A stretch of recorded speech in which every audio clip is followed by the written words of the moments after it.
bien, bonjour à tous. Bonjour. Et bienvenue pour cette conférence consacrée à Starter Prépa, une prépa qui prépare, la prépa qui prépare au concours des Beaux-Arts. Avec moi, j'ai le directeur de Starter Prépa, Julien, qui est également artiste de renommée internationale. C'est bien ça, Julien? Bonjour, Julien. Salut. Et on a Chadine aussi, qui est diplômée des Beaux-Arts, qui est passée par la prépa avant ça, qui a réussi du coup et qui va pouvoir aussi vous donner son témoignage, son ressenti de la prépa et des Beaux-Arts. Ils sont là pour vous, pour que vous leur posiez toutes les questions qui vous passent par la tête à la suite de leur présentation. Et comme c'est des artistes, eh ben, c'est eux qui ont la main. Moi, je ne maîtrise plus rien. Donc, je les laisse faire. À tout à l'heure. Salut. Bon, il y a un truc sur lequel on part finalement avec les Beaux-Arts, c'est qu'on a tous une idée hyper préconçue de ce que c'est qu'une école de Beaux-Arts. C'est pour ça que nous, on vous dit que c'est pas pour vous, les Beaux-Arts, sur notre stand qui est juste derrière, parce que c'est la première idée qu'on a quand on voit marqué Beaux-Arts, on se dit non, c'est pas pour moi. C'est que pour les gens qui déboîtent en dessin, c'est que pour les gens qui veulent devenir des artistes, c'est que pour les meilleurs. Bullshit complet, c'est complètement faux. C'est des écoles qui sont difficiles d'accès, mais c'est pas pour les raisons que vous croyez. En fait, on peut vraiment être nul en dessin. Ça, je vous présente Chadine Amgar. Chadine, elle a eu 7 concours d'école nationale supérieure, dont Paris, dont elle vient de sortir diplômée et félicitée. Quand Chadine, elle dessine, ça donne ça. Je pense qu'on est tous à peu près, tu vois là, on est tous à peu près aussi nuls en dessin qu'elle, en fait, en réalité. Et ça, c'était dans son dossier pour accéder aux Beaux-Arts. Parce que quand Chadine, elle dessine mal, elle a une bonne raison de mal dessiner, en fait. C'est l'intention qui compte dans cette pratique. Et aujourd'hui, Chadine, tu vois qu'elle n'a pas besoin d'avoir une technique de dessin de ouf, elle fait des murs d'éponge. Alors ça a l'air chelou comme ça, mais en réalité, pareil, il y a une sacrée intention, il y a toute une bonne raison de faire ces choses-là. Elle ne les fait pas gratuitement, elle ne les fait pas sans raison. Mais techniquement, t'avoueras, c'est pas la peine de maîtriser le dessin, tu vois. Moi, je suis artiste, je m'appelle Julien de Casabianca. Mon travail, c'est ce genre de truc. Alors, on se dit que je maîtrise incroyablement le dessin, parce que ça, c'est en réel. C'est pas du Photoshop, hein. J'ai vraiment fait ça sur tout l'immeuble à Memphis, aux États-Unis. En fait, en réalité, c'est un collage. C'est-à-dire que je prends en photo un personnage qui est dans le musée, qui est dans le quartier riche, j'enlève le décor de la peinture, et je viens coller cette photo de peinture, je viens la coller dans le quartier populaire, sur un immeuble. Donc en fait, techniquement, j'ai pas besoin de maîtriser le dessin non plus. Ça, c'est à Berlin. Ça, c'est à Paris. Donc en fait, en réalité, il y a une problématique avec les Beaux-Arts, c'est qu'on pense toujours que c'est pas pour nous à cause d'une série d'idées reçues. Faut être doué en dessin, c'est pas vrai, on vient de vous le montrer. Moi, je sais pas dessiner, Chadine est nulle, c'est pas important. Il faut avoir la vocation. Non, c'est pas vrai. C'est pas parce que c'est des études spécifiques, les Beaux-Arts, ça reste des études. Quand on vous envoie, quand vous avez envie de faire, je sais pas moi, des études de biologie, on vous demande pas d'avoir fait un vaccin dans votre chambre à 14 ans. C'est pas la peine. C'est pas une vocation. Si tu l'as, évidemment, tu t'orientes là. Mais si tu l'as pas, ça n'empêche pas de faire ces études-là. Évidemment, le réflexe, c'est de penser que c'est l'ancien système. Comme avant, en 1880, parce que ça porte ce nom, Beaux-Arts, là, un nom à l'ancienne. Mais en fait, c'est des écoles d'art d'aujourd'hui. On y fait de la vidéo, on y fait de la photo, on y fait de la performance, on y fait de la danse hip-hop si on veut. On est dans la réalité d'aujourd'hui de ce que c'est que des œuvres. On est capable, certains artistes font des œuvres qui sont uniquement sur Instagram, où c'est leur compte qui devient une œuvre. On n'est plus dans l'ancienne pratique. Si on veut être dans l'ancienne pratique, on peut, hein, aucun problème. On peut être peintre, on peut être sculpteur, mais en réalité, on peut faire plein d'autres choses. Tu me dis, hein, quand je dis des conneries, un bon dossier scolaire, pareil, absolument inutile. Et même si vous n'avez pas le bac, c'est pas grave. Puisque c'est un concours. Si tu as le concours, tu rentres quand même. Donc si vous n'avez pas le bac, retapez pas une année, vous pouvez faire une prépa pour tenter d'aller aux Beaux-Arts. Le dossier scolaire, on ne le regarde pas. Et j'allais dire, plus vous êtes médiocre, à la limite, plus c'est marrant et intéressant pour le jury qui va vous rencontrer. 3% des personnes qui font les Beaux-Arts deviennent artistes. Alors oui, en effet, quand on veut être artiste, on fait les Beaux-Arts. Parce que c'est l'école dans laquelle on va le plus développer sa créativité. Mais en réalité, ça mène à tous les métiers. Finalement, les Beaux-Arts, c'est un peu comme un Sciences Po de l'art. Ça forme bien l'esprit à aborder l'ensemble de ce que c'est qu'un projet artistique. Ça mène à rien, c'est pas vrai. Encore une idée reçue complète. Pas du tout. On arrive dans les chiffres un peu chiants là, mais c'est bien pour les parents pour comprendre. 76% de CDI en 2 ans. C'est-à-dire tu sors des écoles et tu as un CDI en moins de 2 ans. Alors qu'en fait, tu n'as pas appris un métier spécifique. Je sais que c'est bizarre, mais c'est comme ça. Vous avez les arts appliqués d'un côté, où on apprend un métier, et les beaux-arts de l'autre, où on apprend à aborder l'ensemble des métiers de la création. Si vous disiez à vos darons que vous vouliez partir dans l'industrie automobile, ils seraient grave d'accord et ils seraient super rassurés. Ça pèse 60 milliards dans le PIB. Ça, c'est la culture. 75 milliards dans le PIB. Ça, c'est l'emploi dans l'automobile. Moins 31% en 10 ans, 1% des emplois en France. Ça, c'est l'emploi dans la culture. En fait, c'est une putain de bonne orientation avec vraiment de l'emploi derrière. Il faut être rassuré sur ça. On a toujours ces idées préconçues de c'est pour les artistes et on va finir sous les ponts. C'est pas vrai. Alors, ça vous oriente vers absolument tous les métiers de la création. Alors, pour pas m'embêter à chercher une icône pour chaque métier, j'ai mis n'importe quelle icône. Hein, mais c'est pour vous expliquer ça. Aux beaux-arts, enfin aux arts appliqués, on vous apprend un métier et du coup c'est hyper profond. C'est des études hyper pointues sur un métier. Vous allez apprendre le graphisme. Ça veut dire que vous allez apprendre à discuter avec un chef d'atelier en anglais qui est en Chine pour être sûr de ne pas vous tromper sur le bleu que vous voulez utiliser, sur l'impression, sur tel type de papier. C'est vraiment une profession et un métier qu'on apprend. Donc c'est hyper étroit, les arts appliqués, on apprend graphisme, hyper profond pendant 3 ans ou 5 ans. Les beaux-arts, c'est le contraire.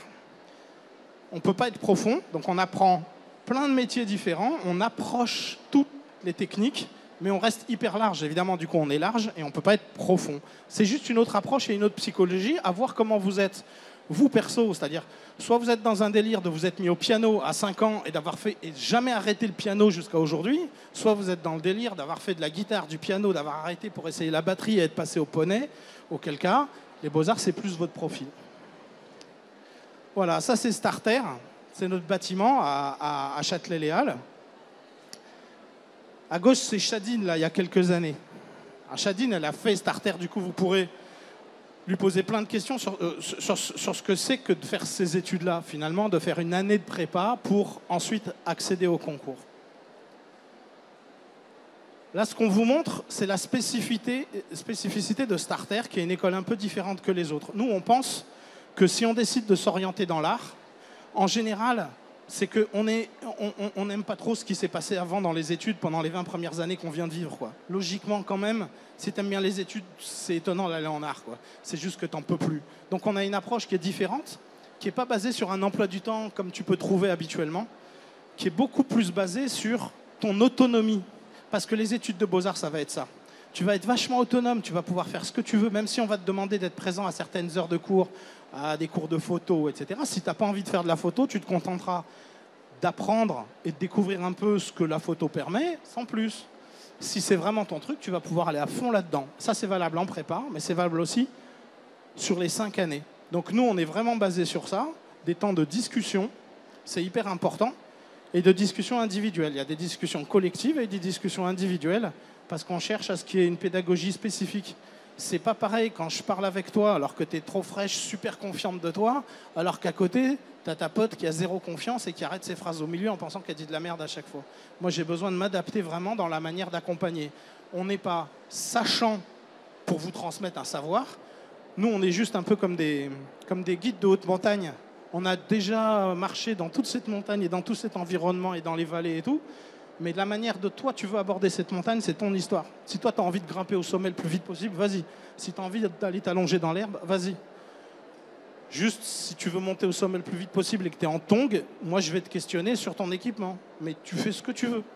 Ou alors, je vais te demander si tu es sûr que c'est de l'herbe, parce que moi, perso, par habitude, je sais que c'est des orties, mais si tu as envie d'aller t'allonger dans les orties, c'est ton histoire, en fait. Tu fais ce que tu veux, c'est ton parcours. Simplement, je connais cet environnement, donc je t'accompagne, mais c'est toi qui as les réponses. C'est ça le principe de Starter. Donc c'est beaucoup d'autonomie, ça peut être un peu troublant.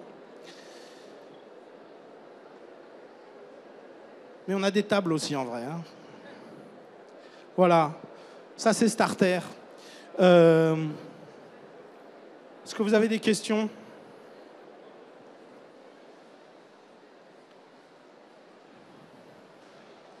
Ouais ? Attends, on va donner un micro. Sa question, c'est pourquoi on ne va pas directement aux Beaux-Arts? Pourquoi passer par une prépa? Pas besoin de micro. Voilà. En vrai, c'est vrai qu'on pourrait tenter. Alors, il y a différentes choses. D'abord, tu te mets en concurrence avec des gens qui ont fait 1 an de pratique de plus que toi. Donc déjà, ta probabilité est plus faible. Ensuite, à mon sens, si tu gagnes 1 an numériquement, parce que tu vas plus vite que les autres, en fait, tu perds 1 an de pratique. C'est bête à dire, mais sur ton chemin personnel, sur découvrir tout ça, à quoi bon faire 1 an de moins? Bon. Moi, je veux bien répondre aussi autrement. Moi, j'ai fait partie du jury pour rentrer aux Beaux-Arts de Paris cette année. J'ai été diplômée il y a 1 an. Et en fait, le système est comme ce qu'il est. C'est-à-dire que les dossiers qui sont proposés directement d'un lycéen qui sort de l'école et un dossier qui est considéré en général comme faible comparé à des personnes qui sont passées par des prépas et qui ont eu 1 an, 6 mois pour préparer un dossier encadré par des gens qui savent ce qui est attendu et quelles sont les attentes et quels sont les moments où il faut envoyer à fond pour constituer ton dossier ou quels vont être les moments où tu vas avoir le temps de réfléchir pour éventuellement prendre le temps de faire les choses ou tu vois, une manière d'être encadré qui est différente quoi. En plus, la problématique, c'est que quand tu fais pas de prépa, nous on prend que 10 personnes, donc de toute façon on les aura, c'est pas l'enjeu. C'est que si tu fais pas de prépa, tu te retrouves finalement à même pas savoir ce que le jury attend de toi. Donc tu mets dans le dossier, je sais pas, des dessins de nus pour montrer que tu sais bien dessiner. Mais on s'en fout que tu saches bien dessiner en fait. On n'a pas besoin, une école de beaux-arts, elle est capable de t'apprendre à dessiner. Tu peux venir sans savoir dessiner. Donc voilà, vous pouvez le tenter, mais ça vous fait gagner un temps. Je pense pas que ça soit un temps précieux. Voilà. C'est pas précieux de le gagner, je veux dire. Tu vois. Autant arriver avec un peu plus de bouteilles. En plus, selon le mois auquel tu es né, tu peux te retrouver à faire la rentrée en octobre où tu as genre à peine 18 ans, alors que tu es entouré de gens qui vont avoir 21, 22, 23, 24. Ça peut être aussi pas évident sur le plan humain, quoi. Faut être un peu costaud. Donc, voilà.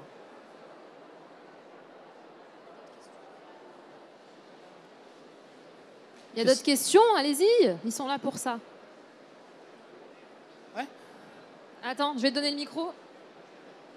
Vas-y. Bonjour.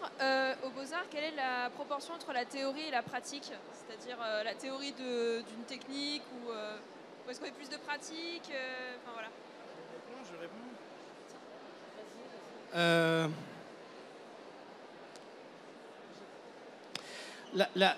La proportion, c'est toi qui vas la fabriquer. En fait, aux Beaux-Arts, c'est assez particulier. C'est-à-dire que pour obtenir ton diplôme, il va falloir que tu sois présente à l'ensemble des cours. Mais on ne va pas te demander un niveau. Donc, pour avoir ton diplôme, tu sais, il te faut un certain nombre de points par an, 10 points en anglais, en ceci. Tu viens à tous les cours, sérieusement, tu essayes de faire, tu es nul tout du long, ça ne va rien changer à la fin, tu auras tes points parce que tu as été présente et parce que tu t'es pas moqué du monde. Pourquoi? Parce que là, on va dire l'anglais, ça ne t'intéresse pas. J'aurais pu prendre l'exemple avec la photo ou avec autre chose. Bon. En fait, tu vas choisir ton approche à toi. La théorie, je ne sais pas forcément ce que ça veut dire. Est-ce que ça veut dire que tu réfléchis beaucoup plus longtemps avant de passer à l'acte? Alors dans ce cas-là, Shadine, elle a fait l'exploit de faire la prépa à starter en touchant pas un truc jusqu'au mois de décembre au moins, si ce n'est janvier. Elle n'y arrivait pas. C'était tout dans sa tête. Ça tournait, ça processait. Chacun sa manière un petit peu d'aborder.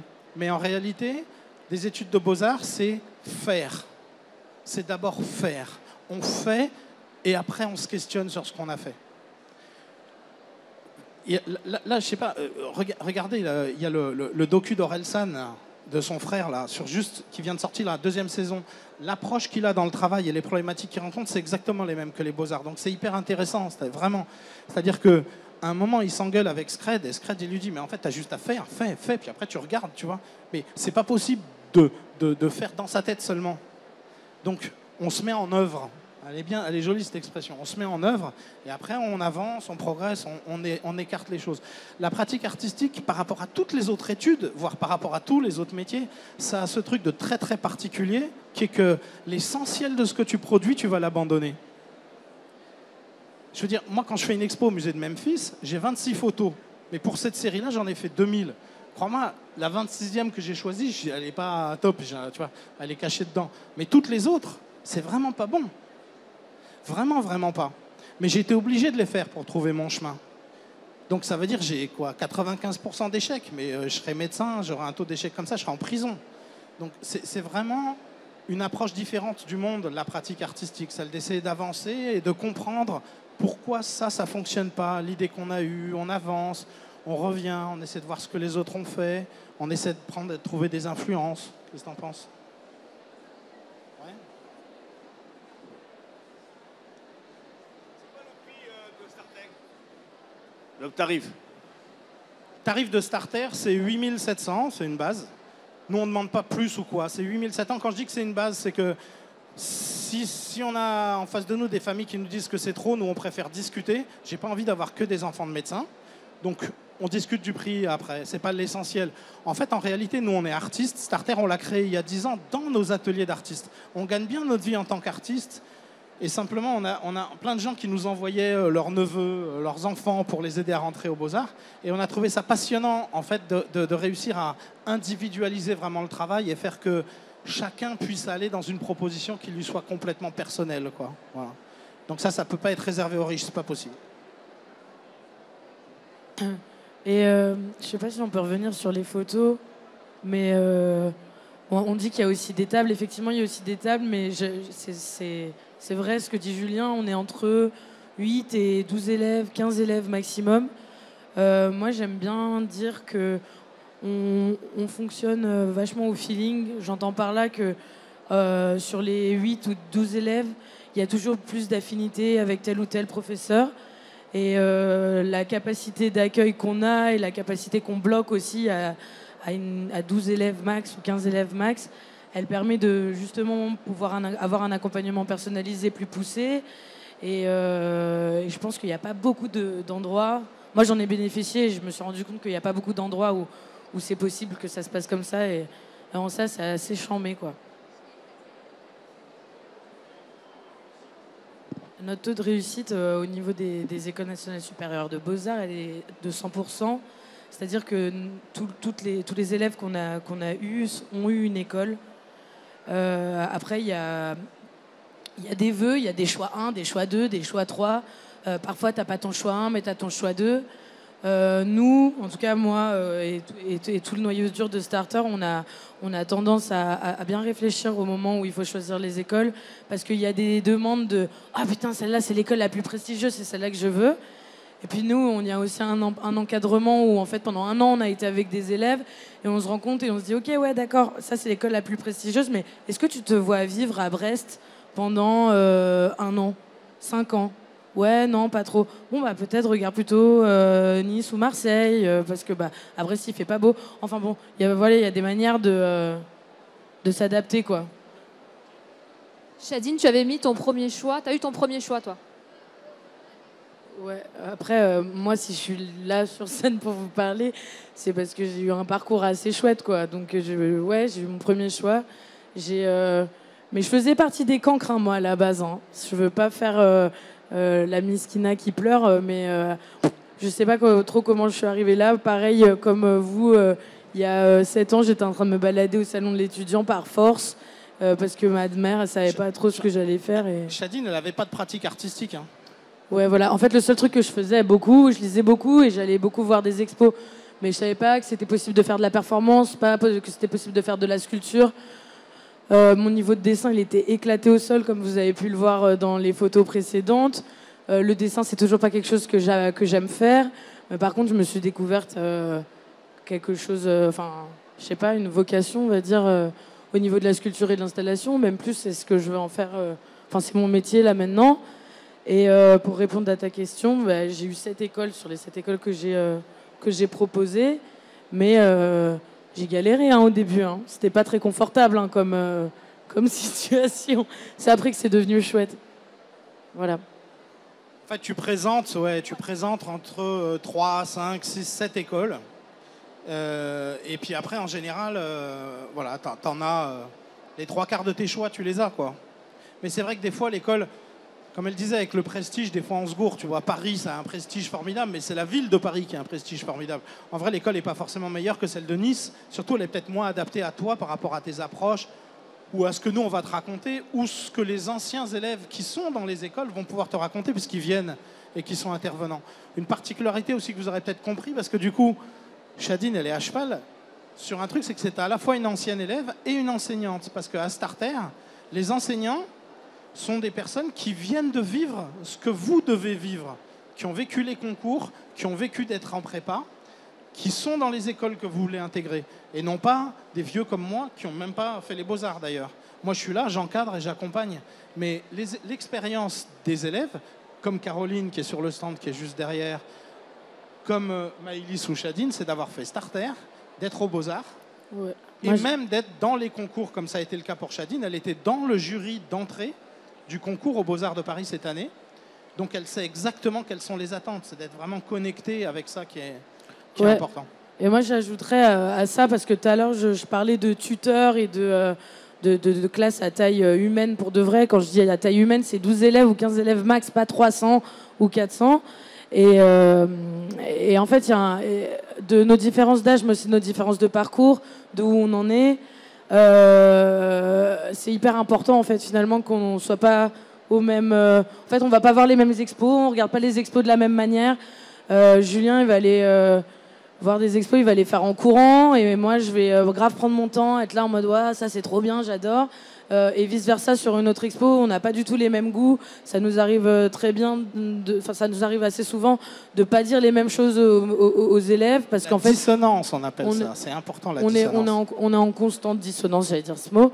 On n'est jamais d'accord, parce qu'au final, je pense que vous le voyez vous dans votre vie. Je sais pas, on s'habille pas de la même couleur, on met pas les mêmes formes de jeans, chacun ses goûts, quoi. Non mais genre pour de vrai, et puis bah artistiquement parlant, c'est pareil. On n'a pas les mêmes goûts, on n'écoute pas les mêmes musiques. Je sais pas, lui il écoute Pomme, il adore cette chanteuse, moi je déteste. Moi je préfère écouter Booba. Enfin chacun son délire, quoi. Voilà. Est-ce qu'il y a encore des questions ? Les parents, on vous a pas trop entendu. Ah. Attends, il y a le micro. Vous l'avez peut-être dit au début, j'ai raté les 5 premières minutes, mais pour rentrer justement dans le programme Starter, c'est quoi ? Les conditions d'entrée. Les conditions d'entrée. C'est simple, ça se passe en fait, on fait pas de portes ouvertes. Vous passez sur le stand où on se parle, on se croise. Et il y a un entretien où on discute et on voit si on a envie de bosser ensemble, si vous avez envie de bosser avec nous. Quand je dis vous, c'est pas vous, la maman, hein, vous imaginez. C'est un entretien individuel à Starter et voilà, et on se voit et on voit en fait, les conditions pour nous, on essaie de réunir. Il faut qu'on ait affaire à des gens sympas pour nous, avec qui on s'entend bien. Il faut qu'on ait affaire à des gens intelligents, parce que ce qu'on va transmettre est une pensée complexe au bout du compte. Et surtout d'avoir à basculer de cette situation qui est d'avoir été un élève où il y a des sachants qui vous balancent de l'info, au fait où aujourd'hui, maintenant, c'est vous qui possédez les choses et c'est à vous, dans votre initiative et dans votre fort intérieur, de trouver vos infos et votre chemin personnel. Donc il faut qu'on ait le sentiment qu'on a affaire à des gens avec qui on va bien s'entendre de ce point de vue-là. Et puis par ailleurs, être sûr dans cet entretien que vous ne vous gourrez pas d'orientation en voulant aller aux Beaux-Arts. Je veux dire, si tu veux devenir absolument graphiste, c'est pas forcément par chez nous qu'il faut passer. Les Beaux-Arts, c'est très généraliste. Même si tu veux devenir graphiste, tu peux aussi. Mais je veux que tu aies une bonne connaissance de ce qui va se passer aux Beaux-Arts. À savoir qu'en fait, tu vas faire l'artiste. Tu vas te retrouver en situation de faire l'artiste pendant 3 ans, enfin une année de prépa, 3 ans plus 2 ans. C'est étonnant comme situation de faire l'artiste, alors qu'au bout du compte, le but, c'est pas forcément d'être artiste. Mais c'est la meilleure manière d'aborder et de comprendre les enjeux de ce qui va se passer. C'est comme si, je sais pas, il y a des écoles pour devenir entraîneur de foot, le mec il va être en costume cravate sur le bord du terrain, tu serais quand même étonné qu'il joue jamais au foot dans ses études. Tout le monde a besoin de jouer et de se mettre en œuvre pour réussir à comprendre les enjeux qui sont là. Donc ton niveau artistique, c'est pas le plus important. Ce qui est important, c'est l'investissement, la réflexion, la manière que ça a de passer par toi et ta personnalité, ta singularité. Et c'est ça ensuite qui va intéresser les jurys. Hein? Est-ce qu'il y a encore une question ? Non ?